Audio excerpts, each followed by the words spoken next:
Bonsoir et bienvenue à tout le monde. On était en train d'attendre notre cher professeur Jacqueline. Jusqu'à maintenant, elle n'est pas là, mais il faut qu'on commence.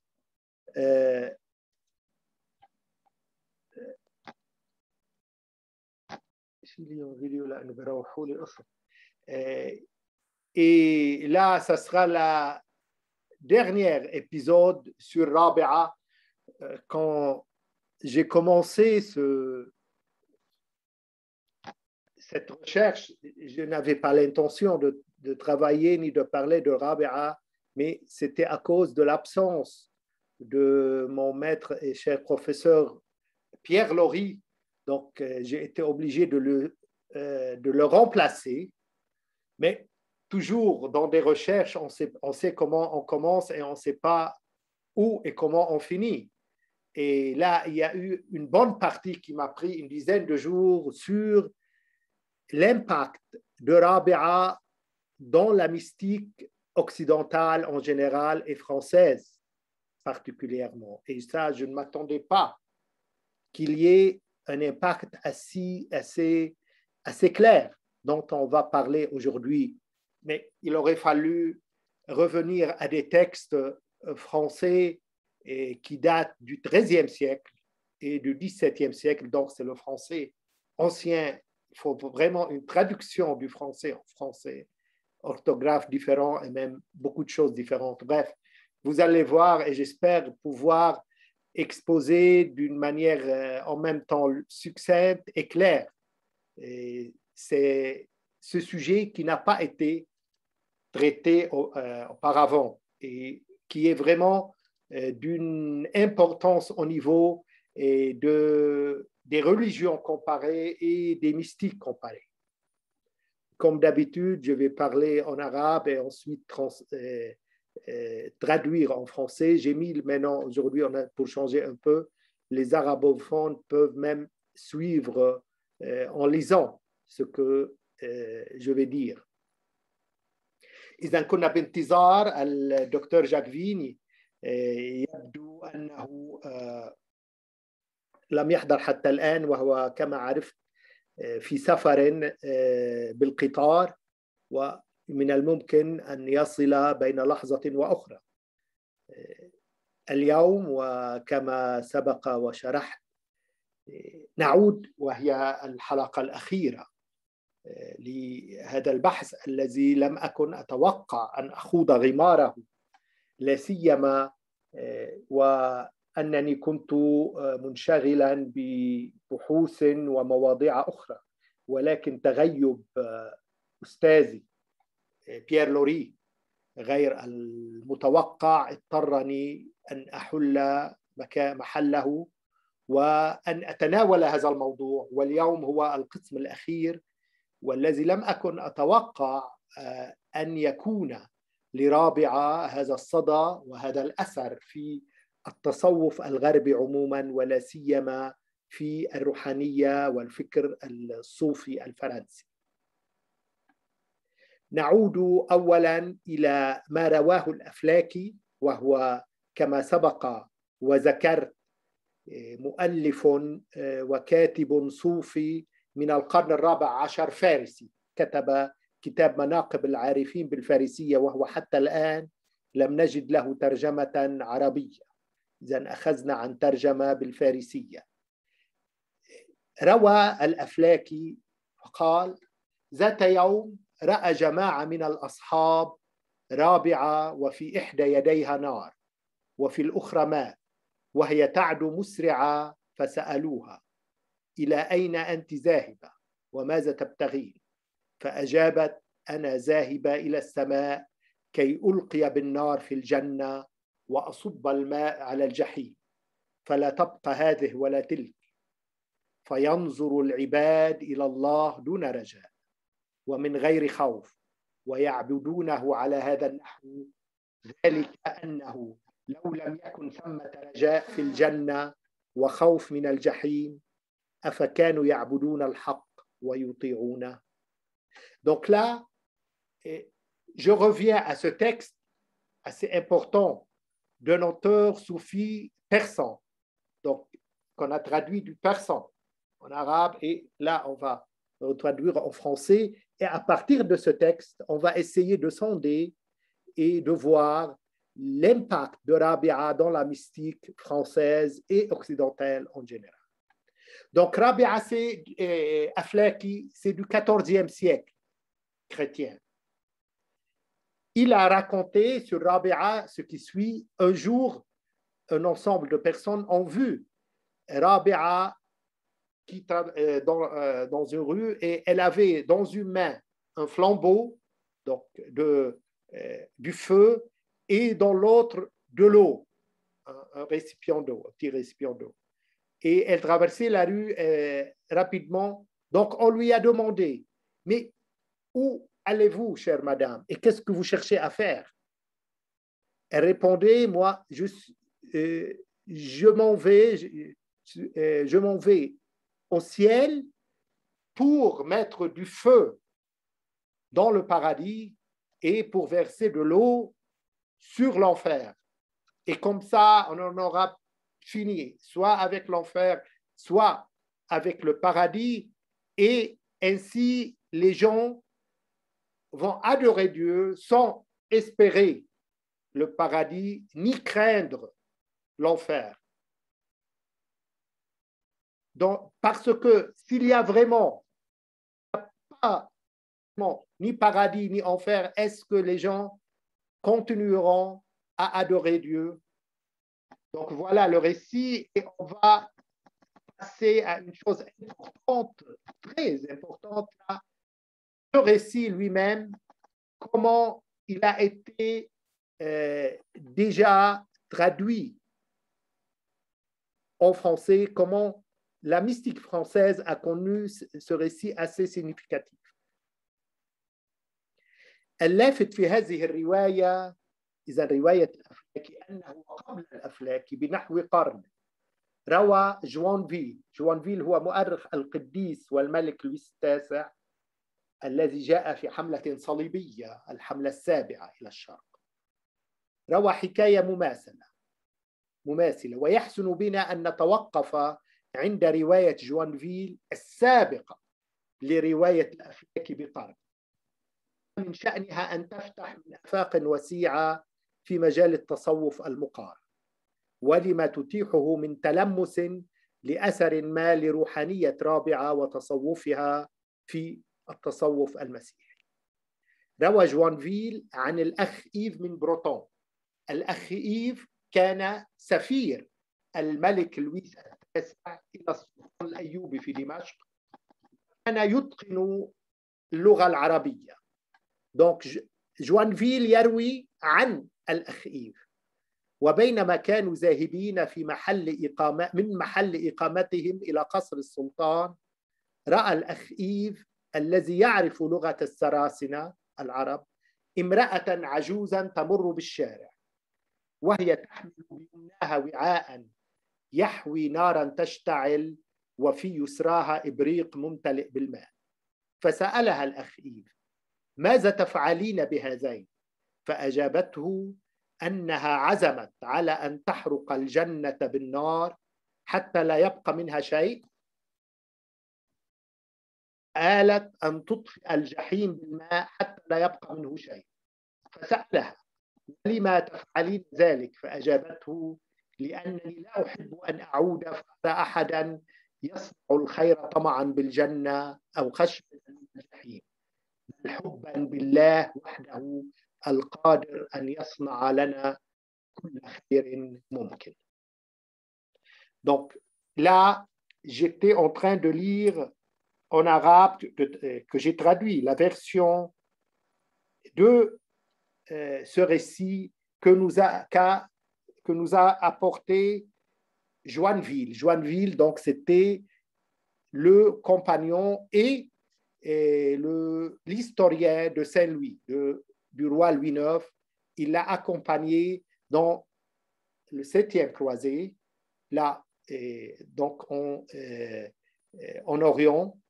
Joinville est un siècle avant Aflaki, donc le récit de Joinville est précédent à celui de Aflaki et non pas il ne vient pas après. Et c'est là l'intérêt et l'importance de ce récit. Je vais le lire comme il a été traduit en français moderne. Donc, Joinville dit, voilà, le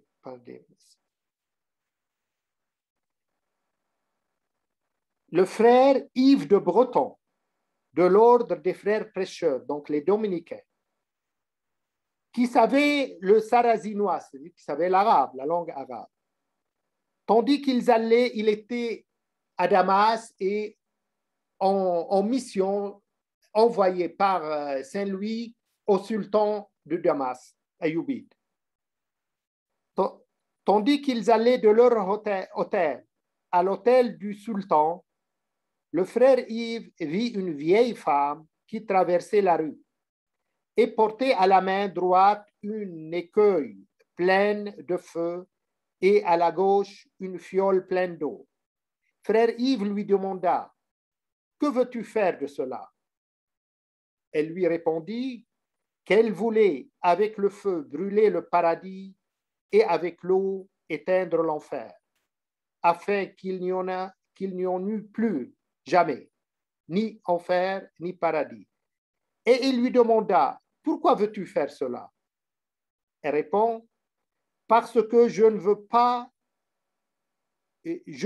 que nul fasse jamais le bien pour avoir la récompense du paradis, ni par peur de l'enfer, mais simplement pour avoir l'amour de Dieu qui vaut tant et qui nous peut faire tout le bien possible. » Voilà le récit de Joinville. إذن الأخ إيف يتقن العربية، وكان الملك لويس التاسع خلال الحملة الصليبية السابعة يستخدمه في اتصالاته مع الأمراء العرب، ولا يذكر هذا الراهب اسما للمرأة العجوز، بيد أن روايته تكاد تطابق رواية الأفلاكي، ويصعب أن نفترض أن هذا الأخير أخذ عن جوانفيل، والأرجح أن الاثنين الراهب والأفلاكي نقلا روايتهما عن مأسورات شعبية شفوية أو مدونة لم تصل. Donc le frère Yves, qui connaissait bien l'arabe et qui a accompagné le roi et Saint-Louis dans la 7e croisade et qui était l'ambassadeur du roi Saint-Louis auprès des princes arabes et des sultans, il ne cite pas, il ne donne pas un nom de cette femme. Rabia autre chose. Mais on voit que le récit qu'il raconte et qui est, je répète, et c'est ça l'importance de ce récit, il est déjà un siècle avant celui d'Aflaki. Et donc, qui a pris de l'autre? Apparemment, personne n'a pris de l'autre. Ni Aflaki connaissait le français pour citer Joinville ou pour le lire. On peut supposer, et c'est le plus probable, que les deux ont pris d'une même source, que ce soit une traduction orale ou probablement écrite, mais plus semblablement d'une tradition orale. Maintenant, quelle est l'importance de ce récit que Joinville nous raconte?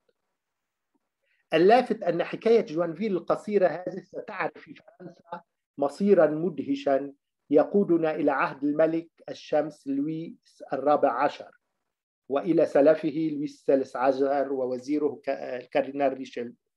فمنذ نهاية القرن السادس عشر وبدايات السابع عشر استخدم عدد من المؤلفين ومن بينهم رهبان يسوعيون وآخرون من منافسيهم الجانسينيست هذه الحكاية في جدالاتهم وتحليلاتهم العقائدية. أمثال اليسوعي جيريمي دريكسل 1634 في الفصل 9 من كتابه، داير سان سيران، جون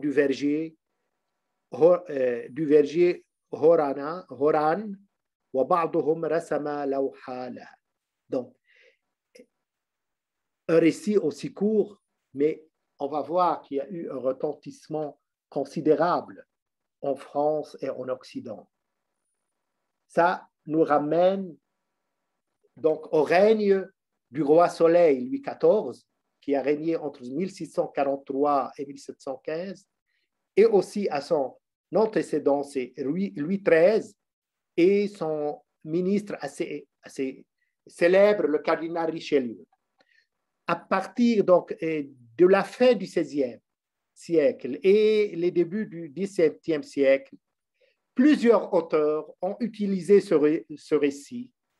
Parmi eux, il y a des moines jésuites et d'autres, des jansénistes. Et il y avait une querelle, une grande querelle au XVIIe siècle entre jansénistes et jésuites. Donc, ils ont utilisé ce récit dans leur débat. Je cite quelques-uns qui ont récité donc, ce récit, qui l'ont introduit. Jérémie Drexel, c'est un Allemand. Il a un livre en 1634. Et aussi l'abbé de Saint-Cyran, Jean Duvergier de Horan, en 1634 aussi. Et même on va voir dessiner des tableaux de cette Rabia francisée. عاد المطران جان-بيير كامو أسقف بلي في مقاطعة سافوا الفرنسية شمال شامبري وصديق القديس فرانسوا دي سال وتلميذه، فاستخدم في عظاته حكاية جوانفيل هذا. وعندما هوجم بعنف بسبب الآثار اللاهوتية المترتبة على هذه الحكاية، رد بكتاب جدلي ضخم عنوانه رواية قوية مستلة من حياة القديس لويس 1641، وهو مجموعة عظات يدافع فيها عن عقيدة الحب الخالص، منتقدا أصحاب الرجاء المرتزق، أي أولئك الذين رجوا السماء أولا مؤثرينها على الله نفسه طبقا لتعبيره. وهو في كتابه هذا يزوق ويضيف إلى رواية جوانفيل ويؤكد تاريخيتها وصحتها، ويروي أنها حدثت في قرية مسيحية في سوريا، ويزينها بلوحة رسمها أبراهام بوس. سنرى هذه اللوحة. لما كانت هذه المرأة العجوز مجهولة الاسم، فقد سماها المطران كامو، سماها كاريتي أي الحب، وعنون كتابه بهذا الاسم. Donc là, on passe à une personnalité très importante dans notre recherche, c'est l'évêque de Belley, Jean-Pierre Camus. Donc, les dates de Jean-Pierre Camus, c'est 1584-1652. Belley, c'est dans le Savoie et au nord de Chambéry. Jean-Pierre Camus, c'est une personnalité un peu oubliée, mais qui était très importante à l'époque. Il a écrit quand même 200 livres. Et il est le disciple et l'ami intime de Saint François de Sales. Et il a Camus utilisé dans ses prêches et dans ses sermons le récit de Joinville. Et quand il a été attaqué vivement, vu les traces, les impacts théologiques de ce récit, il a répliqué par un livre assez important, assez grand, qui fait 650 pages à peu près, et qu'il a appelé récit un récit de l'histoire ou bien de la vie de Saint-Louis. Un livre qui est un ensemble de sermons dans lequel il défend le dogme de l'amour pur. On va voir qu'est-ce que c'est et quelle importance a eu l'amour pur. Il a critiqué ce qu'il appelle les gens qui ont l'espérance mercenaire. Et on va voir que ce terme lui-même, c'est un terme de Rabia. Bien sûr, dans ce livre, Jean-Pierre Camus, il ajoute au récit assez court de Joinville. Et en plus, il dit que c'est un récit historique vrai. Là, vraiment, il exagère, mais Pourquoi? On va voir. Et que ce récit s'est passé dans un village chrétien de la Syrie. Et puis aussi, il donne, et on va voir un tableau. Donc, il a dessiné un tableau à lui-même. Il a fait dessiner un tableau de Rabia, de cette Rabia francisée. Et comme Joinville n'a pas donné un nom à cette femme, lui, il l'a nommée Charité. Charité, ça vient de charité. Donc, pour lui, elle incarne en quelque sorte l'amour divin. Et charité, ça veut dire charité, c'est-à-dire l'amour. يقول كاميو مؤكدا صحة رواية جوانفيل إن غرابة هذه القصة لا تمنع من كونها جزيلة الفائدة، وهي ليست مجرد مثل أخلاقي اخترع للمتعة، بل لها أسس أكثر صلابة لأنها تستند إلى حقيقة أصيلة، وما يجعلها أكثر قيمة واعتبارا بالنسبة لنا نحن الفرنسيين هي أنها حدثت في عهد ملكنا العظيم القديس لويس، ودونت في زمنه بقلم واحد من أكثر فرسانه نبلا وفضيلة، سيد جوانفيل، الذي كان تقريبا شاهد عيان على ما روى، والذي لم يسمح له أن يكتب زورا. Là, je cite Jean-Pierre Camus. Qu'est-ce qu'il a dit précisément en introduisant ce livre? Un livre de 650 pages qui est basé essentiellement sur un récit d'une dizaine de lignes. Et il dit, Jean-Pierre Camus, son étrangeté, l'étrangeté de ce récit, qui ne laisserait pas d'être fort utile quand se ferait une parabole morale inventée à plaisir. Mais elle a des fondements plus solides que tout cela, étant appuyée sur la base d'une vérité aussi authentique qu'on la puisse désirer. En aucune histoire certaine et bien vérifiée. Ce qui nous la doit rendre plus vénérable et considérable, principalement à nous, autres Français, et qu'elle est couchée en la vie de notre bon et grand roi Saint-Louis, écrite de son temps par un des meilleurs et des plus nobles et des plus vertueux chevaliers de la cour, le sire de Joinville, qui en a été un témoin presque oculaire, et dont le courage et la noblesse n'eût jamais permis à sa plume d'écrire une fausseté. Donc pour lui, c'est un récit historique, ce n'est pas quelque chose qui a été simplement inventé, ni par le frère Yves de Breton, ni par Joinville qui dit que voilà, il a rapporté, il était là. Bien sûr, c'est une simple exagération. Il était presque, il dit, un témoin oculaire de cet événement. Et je pose la question là, moi, pourquoi il insiste tellement sur l'historicité et la vérité historique de ce récit alors qu'il ne l'est pas en quelque sorte. Et là, ce que j'ai dit en arabe, et puis je reviens pour répondre à cette question. إذن السؤال في بحثي كامو يقول أنها قصة حقيقية وتاريخية ووقعت في إحدى قرى سوريا القريبة من دمشق، القرى المسيحية. لماذا هذا الإلحاح على تاريخية قصة المنقولة عن الرابعة؟ كاريتي سميناها هذه المرأة. هو يريد بالأحرى أن يستخلص منها تعليما مسيحيا في الحب المحض، le pur amour، يواجه به ناقديه ومنتقديه من الجانسينيست الذين يرفضون هذا التوجه اللاهوتي. المطران كامو كاتب سجالي يهوى المناظرات ويحب النقاش، ونحن في خضم الجدل حول الحب الخالص الذي ساد فرنسا في النصف الأول من القرن السابع عشر.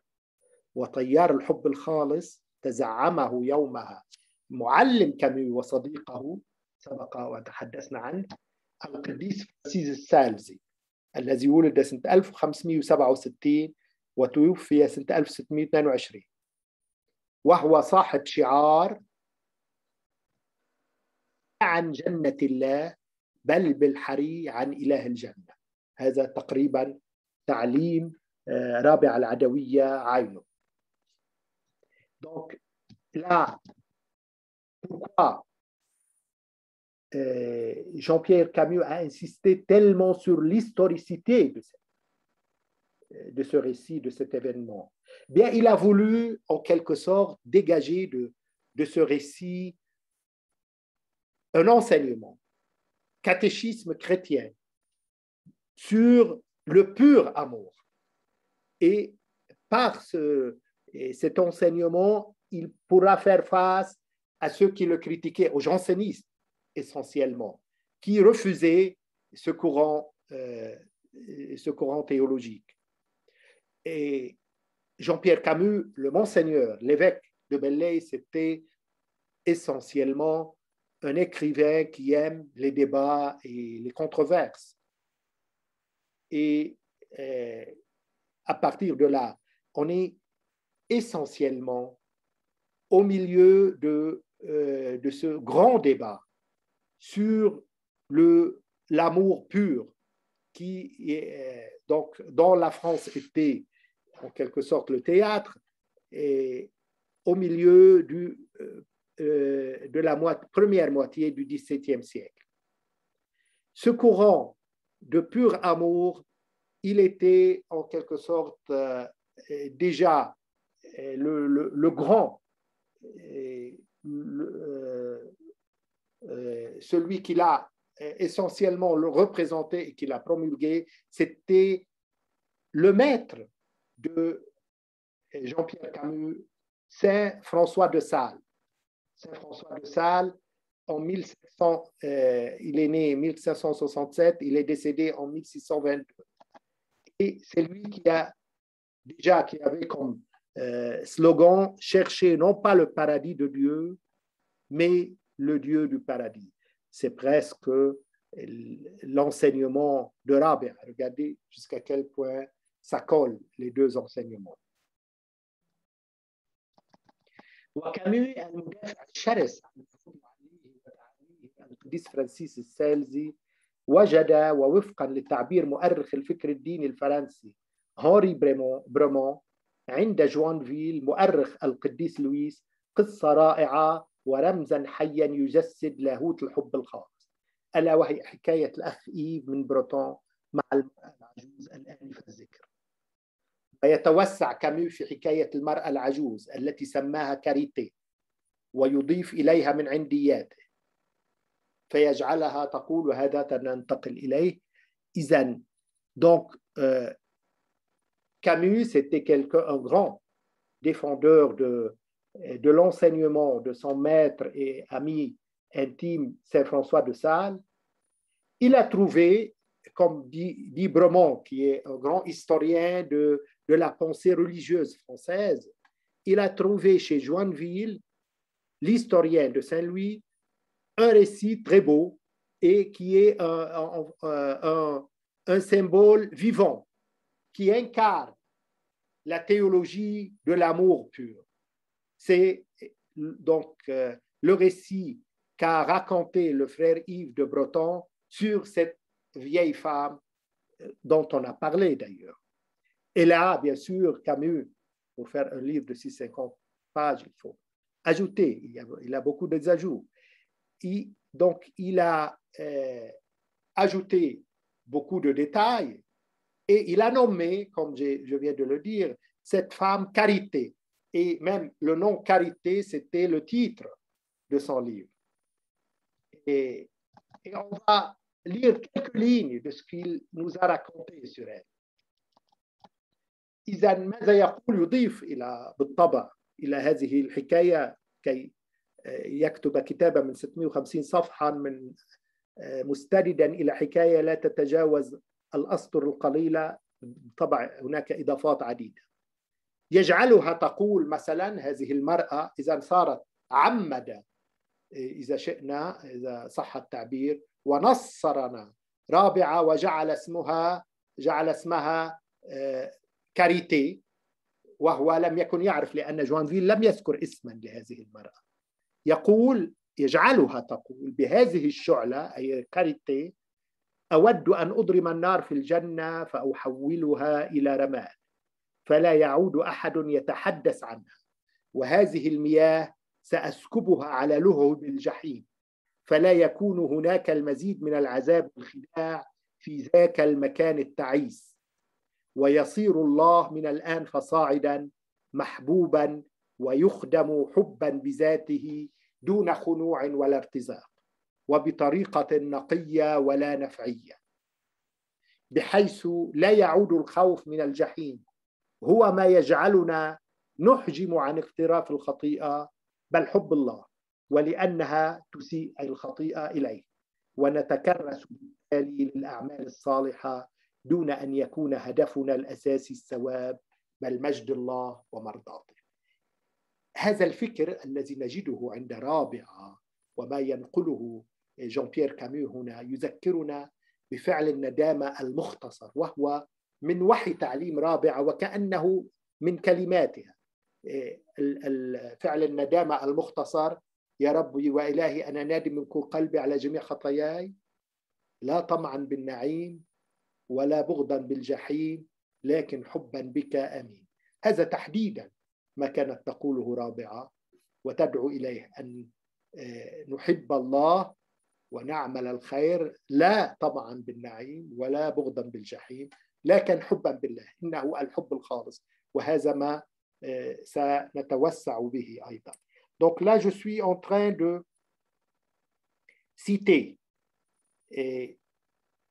que le texte de Camus lui-même dans son livre fameux Carité, donc il fait dire à Rabia: avec ce flambeau allumé, dit-elle, c'est Camus qui l'a fait ainsi parler, je désire mettre le feu au paradis et le réduire tellement en cendres qu'il n'en soit plus parlé. Et répandant cette eau sur les flammes de l'enfer, je prétends les éteindre et qu'il n'y ait plus de tourment ni de supplice en ce lieu malheureux, afin que désormais Dieu soit aimé et servi pour l'amour de lui-même, sans servilité et sans mercenarité. Et ce mot mercenarité, on va le voir, c'est le terme même de Rabia, traduit en français. Et d'une manière si pure et si désintéressée que ce soit plus la crainte de l'enfer qui nous retire principalement en fin dernière du péché, mais son amour, et parce que la culpe l'offense et lui déplaît, et que nous nous adonnions aux bonnes œuvres sans mettre notre dernière et souveraine visée dans la récompense, mais en la dilection et en la gloire de Dieu qui en est honoré et à raison qu'elle lui plaise. Voilà le texte de Jean-Pierre Camus lui-même. Qu'est-ce qu'il fait dire et qu'est-ce qu'il ajoute à ce récit. وكتاب المطران هو يذكر في مجموعة عظات ورياضات روحية كان يلقيها على أبناء أفرشيته، ويحدثهم فيها عن هذه المرأة التقية الورعة التي نصرها وعمدها باسم كاريتي، إذ أغرم بها مستمعوه لما أضفى عليها من جرأة وتقوى وسائر الفضائل، رغبوا أن يروا صورة لها، فطلب من رسام مشهور يومها أبراهام دوبوس فوضع لها نقشا هذه المحفورة تجسد غربنة رابعة العجوز وفرنستها. إذا أريكم هي هذه، إن شاء الله تكون يعني عم تقشعوها منيح، هذه اللوحة التي رسمت لرابعة المفرنسة. وكما ترون أبراهام دوبوس جعلها ليست امرأة عجوز ولكن امرأة شابة وجميلة، وهي هنا تحمل مشعلا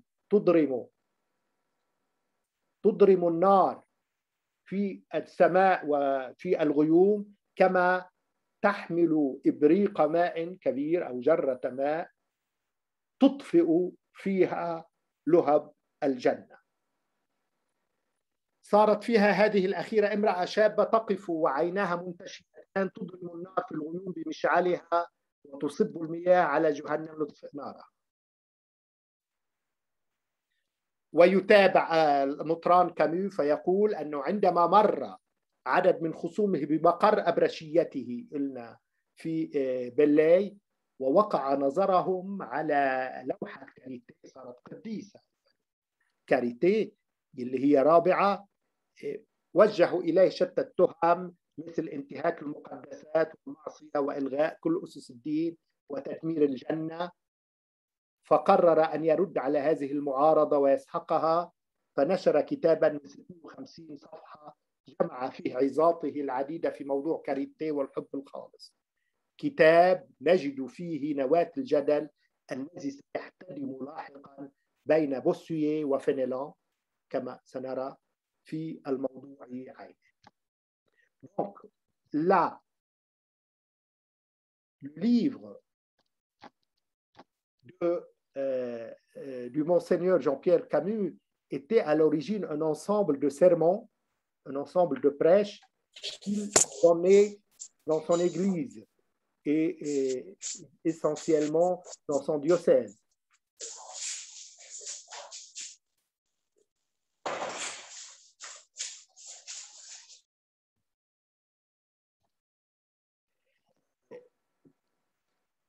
Et dans ces sermons, il parlait de cette femme pieuse qu'il a appelée et qu'il a même baptisée Charité.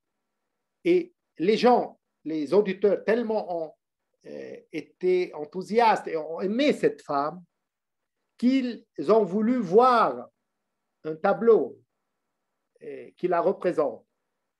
C'est ainsi qu'il a demandé à un dessinateur, à un peintre très connu à l'époque, Abraham Dobos, et il en a fait le tableau que je vais vous en montrer. Voilà, bien sûr, c'est Rabia francisée et occidentalisée. C'est plus une vieille femme, plutôt une jeune femme, une belle femme même, qui a un flambeau dans la main droite avec lequel elle brûle les nuages et le ciel, et qui porte encore une sorte de grande cruche en main gauche, qui elle verse l'eau sur l'enfer pour donc éteindre le feu de l'enfer. Et c'est ainsi qu'il a baptisé, il a occidentalisé Rabia en quelque sorte. L'essentiel là, c'est que lui-même, il raconte qu'une fois qu'il a fait faire et fait dessiner ce tableau et qu'il l'a mis dans sa résidence ou bien dans son diocèse, beaucoup de gens, surtout ses ennemis, disons, ceux qui sont contre cette idée, sont venus, ils étaient choqués par ce tableau. Et ils ont commencé à lui lancer, à l'accuser, que voilà, lui, il voulait détruire la religion en détruisant, on est en train de brûler le ciel et on est en train aussi d'anéantir l'enfer et que le feu de l'enfer, d'étouffer le feu de l'enfer.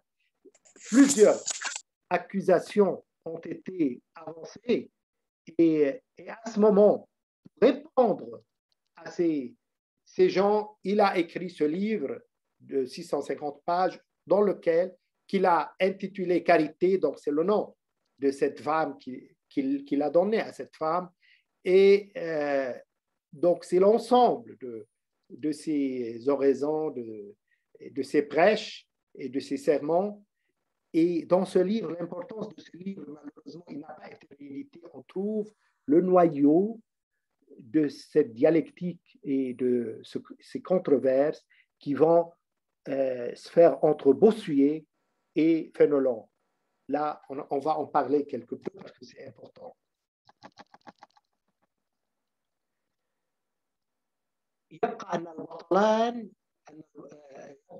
الرئيسيان في مجال الحب الخالص سيكونان مدام جيون المولودة سنة 1648 التي توفيت سنة 1717 والمطران فرانسوا فينولون 1651 1715 رئيس أساقفة كامبري. مدام جيون امرأة مثقفة ومؤلفة روحية مشهورة، كتبت عددا من المصنفات الصوفية، وهي من قراء القديس فرانسيس السالزي والمعجبين بروحانيته، لكنها ليست لاهوتية، بل رفضت أن تشتغل باللاهوت، وروحانيتها بعيدة عن انتظار أي ثواب أو الخشية من أي عقاب. وهنا نجد تحديدا بعضا من تصوف رابع، هذا ما تسميه مدام جيون الحب الخالص، لامور بور، والمطران فينولون تلميذها، وهو مفتون بتجاربها الروحية ويؤيد تعاليمها بين أنه يسعى إلى تبريرها بلغة اللاهوت. إنه ينوي وفقا لتعبيره بناء نظام وإدخال الحب الخالص في عمارته، ولكن الأمر لم يكن بهذه السهولة، فقد واجه المطران والكاتب الشهير جاك بوسويه مولود 1627 متوفى 1704، مشهور بوسويه كاتب مهم، مقولات فينولون وفندها ونقضها، ثم أدانت روما سنة 1699 أقواله أقوال فينولون، وسجنت مدام جيون 5 سنة أكثر من 8 سنوات 1695 في الباستيل لسنة 1703 في حين امتنع فينولون عن الدفاع عن تصوفها. إنه جدل سيطر على أجواء الفكر الديني والروحي في فرنسا وبعض من أوروبا في النصف الثاني من القرن ال19، وكانت له خلفياته السياسية من صراعات على النفوذ بين الأسقفين بوسويه وفينولون مما يطول عرضه وسنختصره قليلا في ذلك. Donc là, qu'est-ce qui s'est passé? J'ai dit que c'est en quelque sorte, avec Jean-Pierre Camus, on a les prémices de ce controverse, grand controverse qui a été en France dans la première moitié du XVIIe siècle entre deux personnalités éminentes et deux grands auteurs, Bossuet d'un côté et Fénelon de l'autre côté. Et les deux étaient des évêques et des grands évêques. Mais n'empêche que les deux grands, disons, héros de l'amour pur, c'est Madame Guyon, qui est malheureusement, professeur Jacqueville n'est pas là parce qu'il l'aime beaucoup et très souvent il en parle. C'est une auteure mystique très connue française. Elle est née en 1648, elle est décédée en 1717. Et l'évêque, le grand évêque, François Fénelon, qui est né 1651, décédé en 1715, il est l'archevêque de Cambrai. Madame Guyon, c'est une femme cultivée, mystique, qui est auteure d'une dizaine, plus qu'une dizaine, de livres mystiques, et qui était une lectrice et une disciple, en quelque sorte, de Saint François de Sales. Donc, elle a puisé de la spiritualité de Saint François de Sales, mais elle n'était pas une théologienne. Au contraire, elle a toujours refusé d'écrire dans la théologie et de travailler dans la théologie. Et la spiritualité de Madame Guyon, elle est très loin d'une affaire d'attente, d'une récompense ou bien une peur d'une punition au niveau de l'enfer. Elle est contre ça. Donc, elle a essayé, on peut dire en quelques mots, de développer cette mystique salesienne de Saint François de Sales ou de ce qu'on a appelé le pur amour. Et là, dans cette attitude de Madame Guyon on peut trouver un petit peu le soufisme et la mystique de Rabia. On n'a pas assez de temps de comparer les deux textes de Rabia et de Guillon, et c'est assez important, assez attirant. Deux femmes qu'on a, il y a 4-5 siècles de différence, mais on retrouve la mystique de Rabia chez Madame Guillon. Avant, c'était bien sûr par le biais de Jean-Pierre Camus. C'est lui qui a introduit et qui a explicité cette mystique dans son livre Carité. Donc, la mystique de ce qu'on a appelé l'amour pur. L'évêque Monseigneur Fenelon, c'est le disciple de Madame Guillon.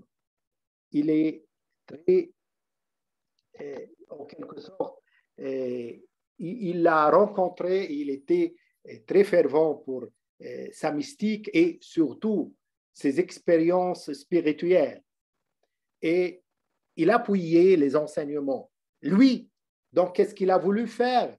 Il a voulu, en quelque sorte, exprimer la mystique de Madame Guillon en des termes théologiques, donc par des textes et une littérature théologique. Lui, c'est un théologien. Lui, il a voulu, en quelque sorte, construire un système et introduire l'amour pur dans cette cathédrale, disons, théologique qu'il a essayé de bâtir. Mais ce n'était pas aussi simple que ça, parce qu'il y avait un autre, son rival, le Bossuet, le Monseigneur, l'évêque Bossuet, très connu, donc un auteur très connu, 1627, il est décédé en 1704. Donc Bossuet, qui n'était pas du tout de ce point de vue, il a critiqué, et c'est très sévèrement, Fénelon. Donc ce sont deux évêques qui se battent en plein litige. Et Rome, en 1699, elle juge sévèrement, négativement, les propos de Fénelon. Madame Guyon, et je vais expliquer un petit peu, a été emprisonnée dans la Bastille entre 1795 et 1703, donc 8 ans. Et là, Fénelon a été obligé de ne pas prendre position et de ne pas la défendre. C'est un débat au niveau donc de l'esprit et de l'ambiance spirituelle et mystique en France et une partie de l'Europe pendant la deuxième moitié du XVIIe siècle. Mais elle avait, et c'est ce qu'on va expliquer très brièvement, elle avait des connotations politiques. Elle exprimait en quelque sorte, pas elle exprimait plutôt, elle cachait un conflit pour le pouvoir entre Bossuet et Fénelon. C'est une chose qu'on va expliquer brièvement tout à l'heure. إذا قلت أن هذا الصراع الذي ساد في النصف الثاني من القرن السابع عشر في فرنسا بين أسقفين كبيرين وبين كاتبين كبيرين هما فينولون وبوسويه لم يكن، والذي كانت رابعة أو فكر رابعة أو تصوف رابعة عامل مهم فيه من خلال ما نقله عنها المطران جان بيير كامو. لم تكن إذا نقطة الخلاف وحدها نقطة روحية ولاهوتية، وإنما كان هناك خلفيات كما في كل حالة سياسية وصراع على السلطة. نقرأ هنا، اخترت ترجمة بعض ما جاء في المذكرات سيرة الأبات لوديو الذي كتب سيرة الأسقف بوسويه.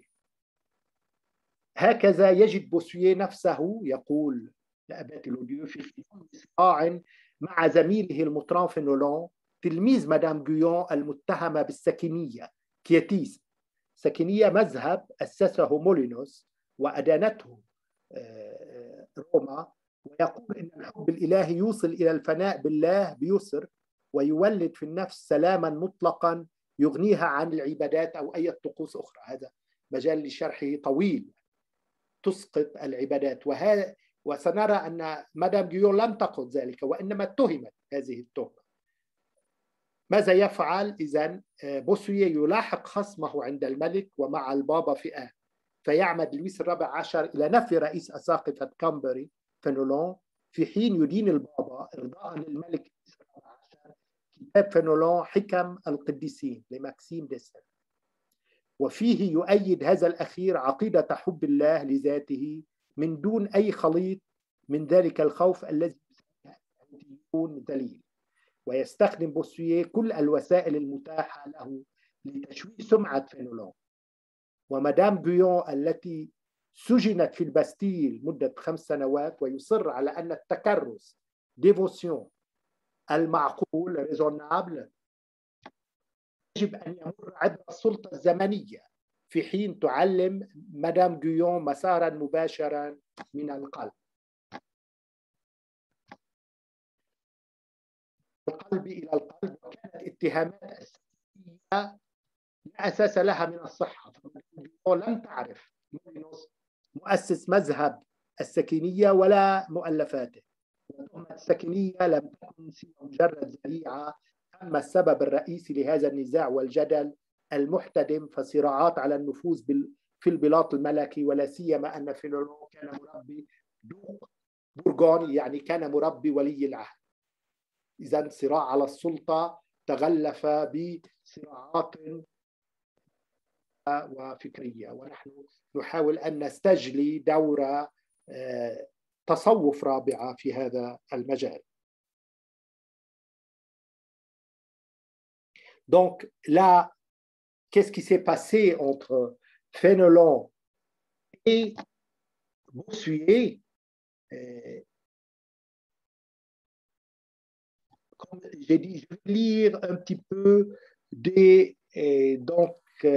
du journal, et le journal de celui qui était le biographe de Bossuet, l'abbé Ludieu. Qu'est-ce qu'il en a dit? Qu'est-ce qu'il a dit à ce propos?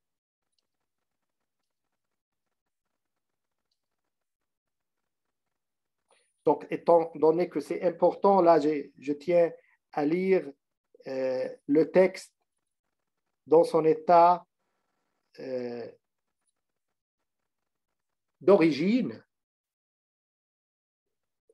Bossuet se trouve par là en lutte avec Fénelon, disciple de Madame Guyon, accusé de quiétisme. Quiétisme, donc c'est un courant spirituel condamné par Rome et qui a été déjà fondé par Molinos. Et qu'est-ce que dit dans le quiétisme? On dit que l'amour pur de Dieu, si on a un certain amour, on n'a plus besoin ni d'adorer, ni de faire des adorations, ni de faire des rites.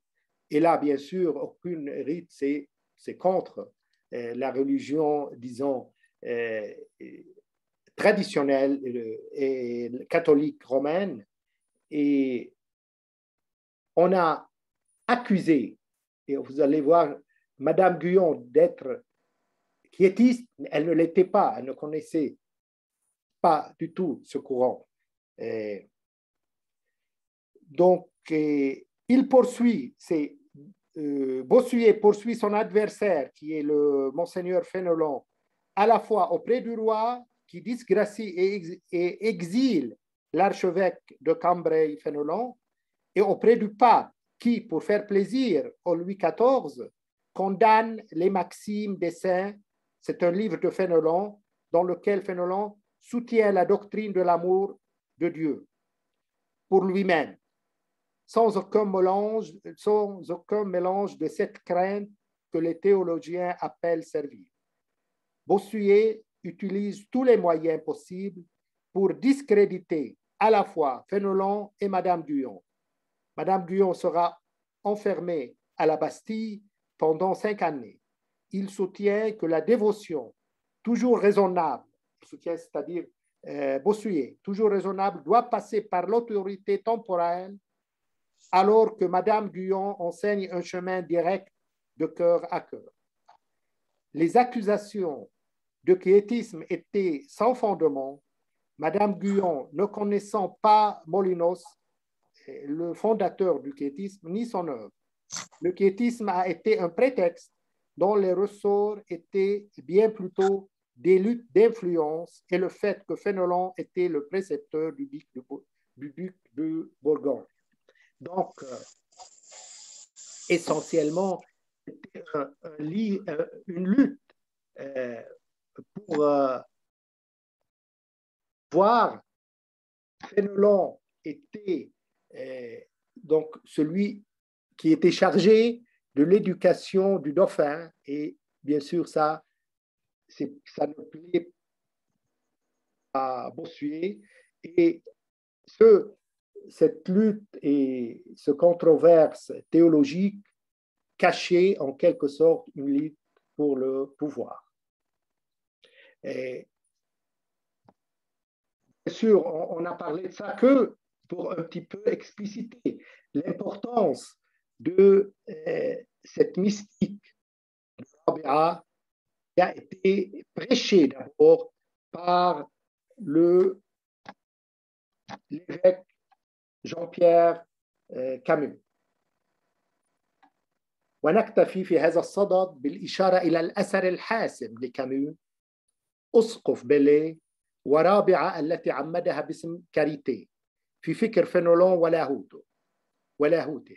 ففي 17/10/1701 كتب فينولون إلى صديقه لونجرون يقول له: تذكر مؤلفات أسقف بيلي كاريتي وغيرها من الكتب فأنا بحاجة ماسة إليها. C'était un outil, كان هذا أداة أساسية في صراعه.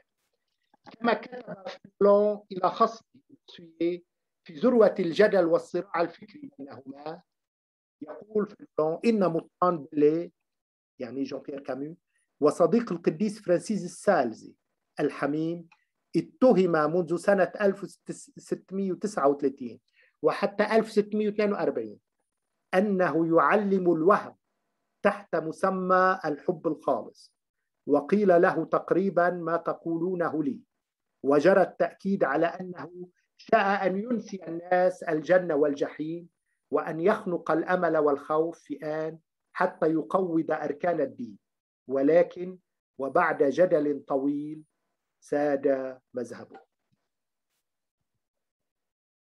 Je reviens essentiellement après ces guillemets, ce petit crochet, l'enseignement de Rabia comme ça a été transmis par l'évêque Jean-Pierre Camus.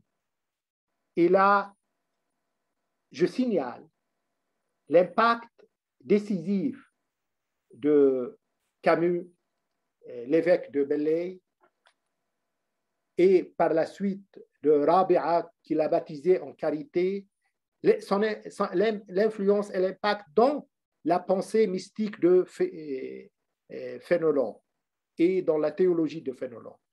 C'est d'ailleurs Fénelon lui-même, dans une lettre à son ami Langeron, datée de 1710-1701, il lui dit: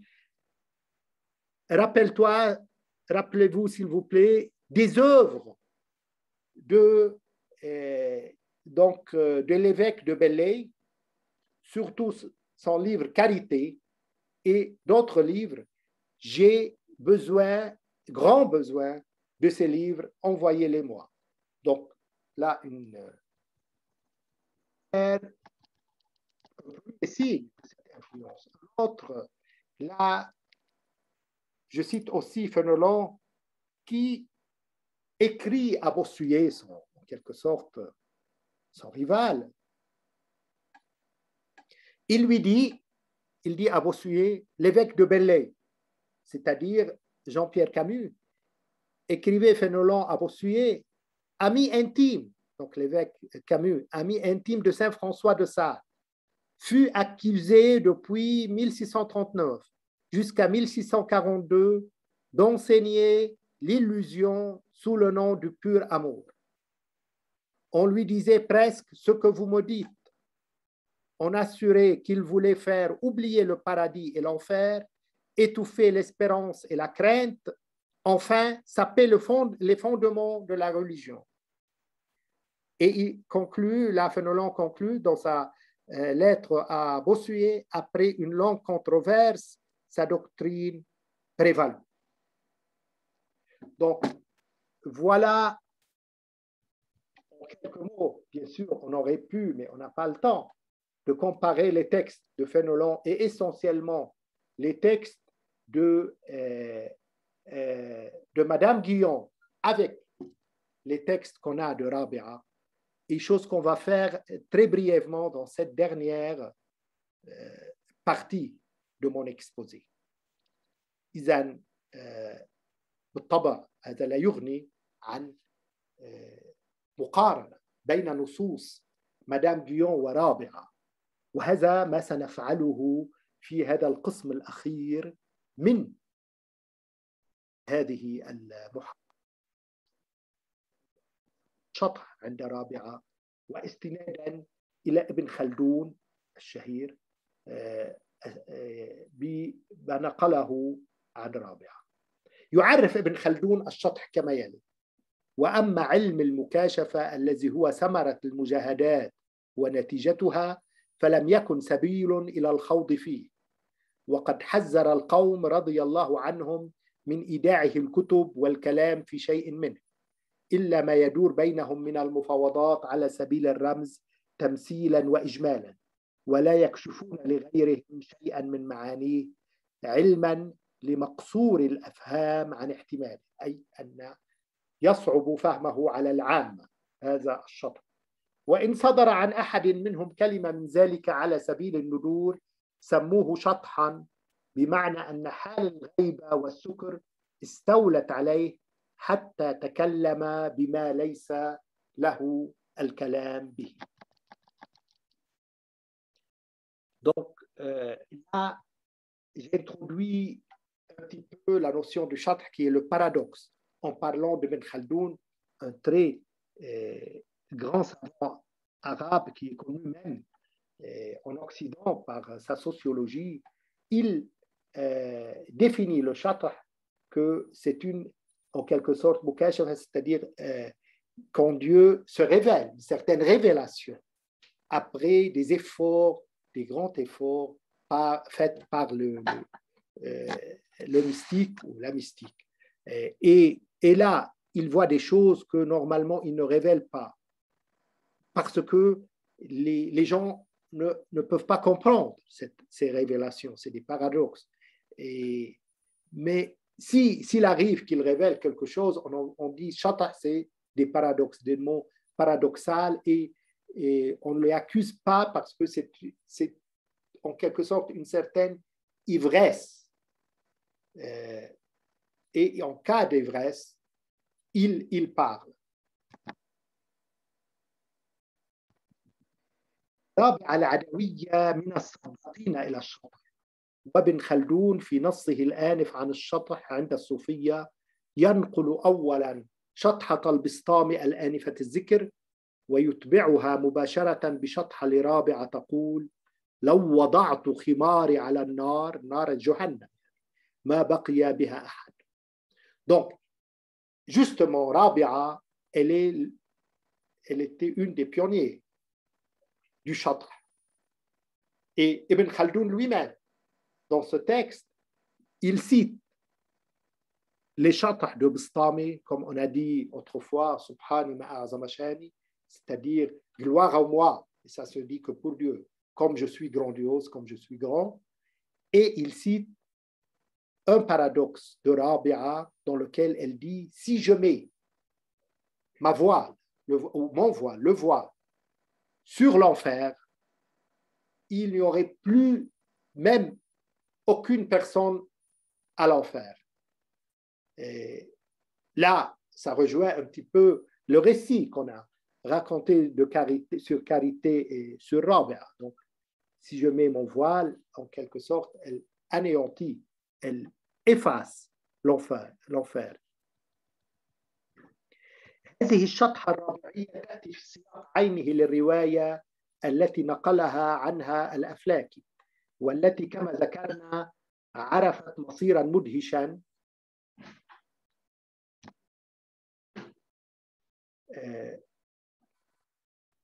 مدهشا في فرنسا والغرب الأوروبي نقلا عن جوانفيل وكامو. إنه الحب الإلهي اللا نفعي الذي يلهب الجنة بناره ويطفئ لهب الجحيم بفيضانه. وينقل ابن خلدون قولا آخر عن رابعة يؤكد شطحتها هذه. قال سفيان الثوري لرابعة: ما حقيقة إيمانك؟ فقالت: عبدته خوفا من ناره ولا طمعا في جنته، فسأكون كالأجير السوء، بل عبدته حبا له وشوقا إليه. Je parle ce paradoxe de Rabia, il peut se situer dans le contexte même de ce que Aflaq a raconté et de ce que déjà Joinville a raconté de Rabia et par la suite Camus. C'est l'amour divin qui n'a aucun intérêt. Et cet amour qui enflamme le paradis et en même temps il éteint la flamme de l'enfer.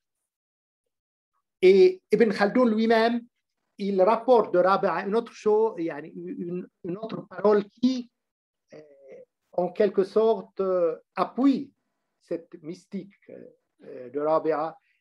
Donc, Soufiane Saouri lui a posé la question: quelle est l'essence de ta croyance ou bien de ta foi? Elle dit: je ne l'ai jamais adoré par peur de l'enfer, ni par espérance du paradis. À ce moment, je serai exactement comme un mercenaire. Je l'ai adoré par amour de lui et par nostalgie à lui. Donc, جير السوء مصطلح رابعي يتطابق مع تعبير المطران كاميو المرتزق وعبادة المرتزق الذي يضعه على لسان رابعة المتفرنسة كاريتي، ويلخص به نظرته إلى العبادة النفعية. إذن هنا نجد أن حتى المصطلحات هي تقريبا نفسها. في العربية مصطلح رابعة أجير السوء المرتزق، أو في الفرنسية المرسونير المرتزق. وهنا هذا تأكيد على هذا الأثر الرابعي في روحانية الحب الخالص التي علمها المطران كاميو ومن بعده إذن مدام غيون وأيضا المطران فينولون. Donc, là, pour conclure, essentiellement, même la terminologie, elle se superpose, elle est la même. Rabia, elle parle du mercenaire. Je serai comme un mercenaire. Si j'adore Dieu, soit par peur de l'enfer, soit par désir du paradis. Je ne l'adore que par amour de lui. Même regarde, qu'est-ce qu'on a vu chez Saint François de Sales?